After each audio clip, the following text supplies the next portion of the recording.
গোয়ালপাড়া থানার লারুখোয়া এলাকায় ৩১ জাতীয় সড়কে অ্যাম্বুলেন্স ও পিকআপ ভ্যানের সংঘর্ষে জখম অ্যাম্বুলেন্স চালক সহ মোট ২ জন। এই ঘটনায় এলাকায় চাঞ্চল্য ছড়িয়ে পড়ে। স্থানীয় সূত্রে জানা গিয়েছে, ডালকড়া দিক থেকে আসা একটি অ্যাম্বুলেন্স ইসলামপুর দিকে যাওয়ার সময় ইসলামপুর দিক থেকে আসা একটি পিকআপ ভ্যানের সাথে মুখোমুখি সংঘর্ষ হয়। এই ঘটনায় অ্যাম্বুলেন্সের চালকের সহ ২ জন গুরুতরভাবে জখম হয়। খবর পেয়ে ঘটনাস্থলে পৌঁছায় গোয়ালপাড়া থানার পাঞ্চিপাড়া ফাঁড়ির পুলিশ জখমদের উদ্ধার করে ইসলামপুর মহকুমা হাসপাতালে পাঠিয়েছে। স্থানীয়দের দাবি, জাতীয় সড়কে মেরামতের কাজ চলার এক সাইড দিয়ে যানবাহন চলাচলের কারণে এই দুর্ঘটনা বলে জানা গিয়েছে। ঘটনা তদন্ত শুরু করেছে পুলিশ।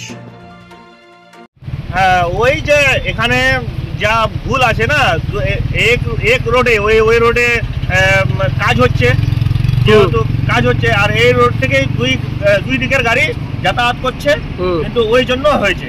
এখানে ভুল আছে ট্রাফিক পুলিশের, একবারে ট্রাফিক পুলিশ আর যে কন্ট্রাক্টর কাজ করছে এখানে, ওখানে কিন্তু ওনাকে উচিত যে আমার যেখানে যেখানে কাজ করব তার আশেপাশে যদি কার্ডগুলো আছে, ওই কার্ডগুলোতে আমরা যদি ভালো করে করে দিই, সচেতন করে দিই, তাহলে মানুষ যাতায়াত করলে এদিক ওদিক হলে গোটা ঘটনাটা একটু বাঁচা যাবে। মানে অ্যাম্বুলেন্সের সাথে কিসের অ্যাক্সিডেন্ট হলো? ওই এটা পিকআপ ভ্যান যেটা আছে ওটার জন্য। কয়জন ইনজুর্ড হয়েছে? কয়জন ইনজুর্ড আপাতত আমরা দেখেছি 2 জন ইনজুর্ড হয়েছে এই গাড়ির। হ্যাঁ, না অ্যাম্বুলেন্সের।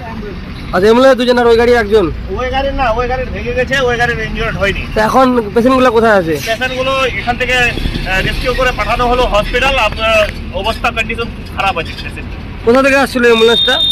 বলতে পারবো না, মানুষটা অজ্ঞানে ছিল, উনি বলতে পারবে না। আর পেশেন্ট ছিল কি? পেশেন্ট ছিল না, খালি গাড়িটা আসছিল।